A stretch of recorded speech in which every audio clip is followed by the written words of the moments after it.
Hey guys, welcome to Sequel. This week we're talking Spaceballs 2. Hey. The sequel to Spaceballs. My name's Blaise. And I am James.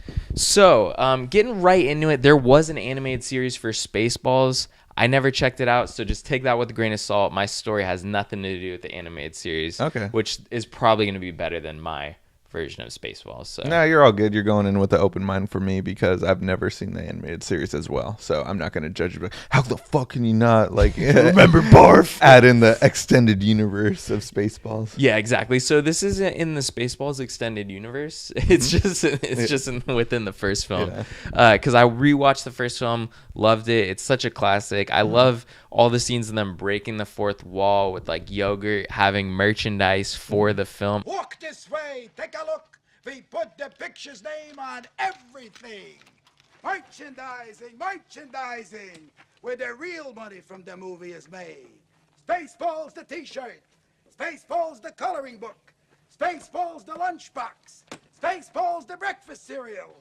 Spaceballs the flamethrower. The kids love this one. Last but not least, Spaceballs the doll. Me. May the Schwartz be with you. Like, it just makes so many funny jabs at Star Wars, right? While still remaining like true to that kind of like it has like a Star Wars spirit with it. Yeah. I don't know. I guess it could be the Schwartz if you think about it. Yeah, definitely. But anyways, getting right into it. So a lot of people might think the story of Spaceballs is over, being that Dark Helmet, Scroob, and Colonel Sanders landed on a faraway planet, and Lone Star, he paid off his debt to Pizza the Hut. But forgot about all these little names. do you know, Spaceballs was a huge office bomb, like box office bomb. Like, it didn't do well. It was like $36 million to make it. It made $38 million, but it is a cult classic. Like, everyone knows Spaceballs. They love Spaceballs. But Yogurt is very sad about how he couldn't sell any of his merch. So he lives in his cave just with all his merch, like all depressed, like little toys of him and stuff. Because he couldn't sell any of that shit. Like, people like Spaceballs, but they didn't buy like the merch and stuff. It's too late. It missed that initial push. Like, for Star Wars, people were pre-ordering their toys before the movie even, like, before the movie came out, people were pre-ordering the toys, and then after it came out, they ran out of toys. People were buying just the cardboard box, and eventually they mail you the action figures. Right, yeah. Wasn't the same story for Spaceballs. But anyways, a powerful force has re-entered the galaxy. Or has the Schwartz awakened? You know. So, anyways, I'm thinking just go along the lines of a Schwartz awaken or the Schwartz awakens. Right. Yeah. That's what I would have figured. Spaceballs 2. But I wouldn't want to make like a direct just parody of Force Awakens, but just, you know, it's them coming back. All the time has passed. Right. As you remember, the end of the film parodies some other movie. The end of the film feels like reshoots, to be honest. Like, it ends with like a parody of Alien in one scene. Hey, what's wrong with this guy? I don't know. Bring him some water. Water my ass. Bring this guy some Pepto-Bismol. Waitress. What did he order? Oh, he had a special. That's what I ordered. I changed my order to the soup. Good move.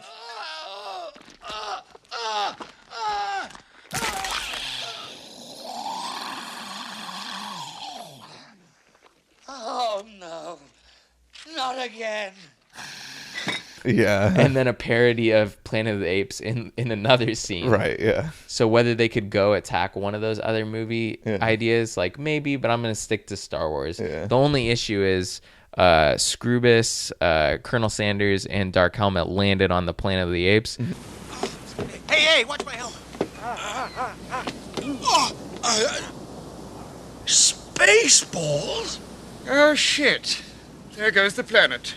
So I want to include that they're now like the ape overlords, because at the end the apes are even like, oh, well, this planet's screwed. Like, they even say like this planet's just ruined. Right, yeah. Like, they got to find another planet. But anyway, so they would basically I guess the dark forces or whatever, they would be taking over the planet. It would be the new planet Spaceballs, would basically be the planet of the apes, and they're gonna create basically just this super ape species, which is like the new kind of stormtrooper characters. I forget what they're called. Are they just called Spaceballs or Space Nuts or something? Like, and that's their term for the Empire. Okay, it's just Spaceballs in general. Yeah. Okay, so or the name of their ship at least. Yeah. Yeah, I know it's the name of the ship and the name of the planet that they came from, which was essentially this. I don't know. It's kind of confusing to be honest. Spaceballs 1 was the ship, but yeah. So I'd want them to take over the Planet of the Apes. And then at the same time, Lone Star and Vespa are like have a kid who would eventually be essentially be the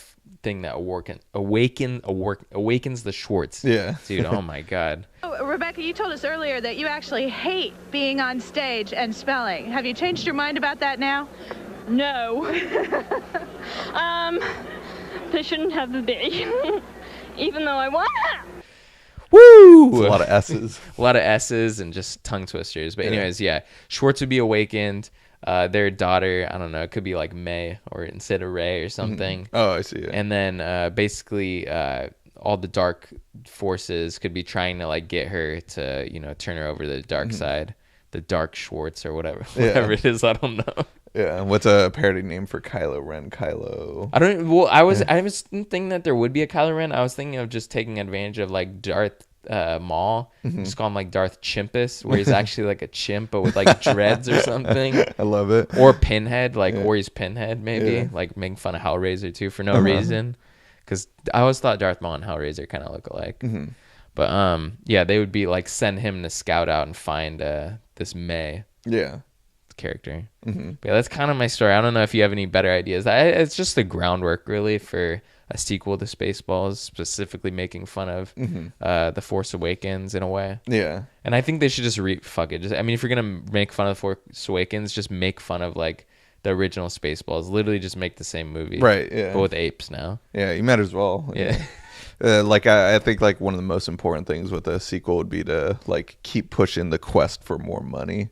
I always just found that hilarious. That and like how they're gonna ride on the success of previous franchises or something. Yeah. Like this is Yogurt's just talking on nonstop about like this is the Spaceballs franchise. Like not even like it's just a sequel to Spaceballs. This is a franchise. Like we're like just keep saying the word universe and franchise and like expanding further. I got a joke also with I guess the Planet of the Apes thing. It could all be like actual like what's it called practical effects apes, and then Yogurt can make a joke or something about like, oh, we tried to get Andy Serkis, but he's too busy with, shooting all the Star Wars playing movies. General Snoke. Yeah. Dude, Andy Serkis he's kind of like a meme. Like he should be a meme, right? They could get anyone else. Yeah, I mean, I love the Christopher Plummer meme that's going on right now with him, like, replace Christopher Plummer for this and that, like because he took over Kevin Spacey's role. Like, oh yeah, didn't they say he's gonna direct the new Freddie Mercury movie? They're like, oh yeah, Christopher Plummer is now going to direct for the first time. But Andy Serkis should also be a joke. Also, every time it's CGI, like he's gonna replace Lupita Nyong'o, and this is his character in all the Star Wars movies. Might be a dark joke, but like also takes over Princess Carrie Fisher in the last Star Wars movie. That's pretty dark, but that's kind of funny. Yeah, I'm into it. Yeah. So that's kind of my idea for a Spaceballs sequel. I know it's not a lot; it's just a parody of The Force Awakens, but what can I say? Spaceballs, The Schwartz Awakens. But anyways, I'm going to challenge you to a movie to do next week. And we're going to get into it with a heavily requested sequel. I know it's one of the biggest movies that people always ask, like, what's going to happen in the sequel? And I'm like, I'm interested even. You know, most of these sequels that we do kind of for just fun, and this is one that I'm generally interested in getting a sequel to someday. I think that the name that people call it is really stupid, and I think it should have a better name, but we'll just get right into it. District 10. I mean, it's a sequel. You could say District 9 Part 2 or whatever. I think it's a little annoying and confusing, but it's probably a better title. But yeah, we'll probably just go District 9 Part 2. Even though, District 10, like, is there a 10th district? Like, is there? I don't know. 9.2? Yeah, 9.2. I don't know. Anyways, you're going to be doing District 9 Part 2 next week. So tune in, guys. Next week, District 9 Part 2. See you then. Bye.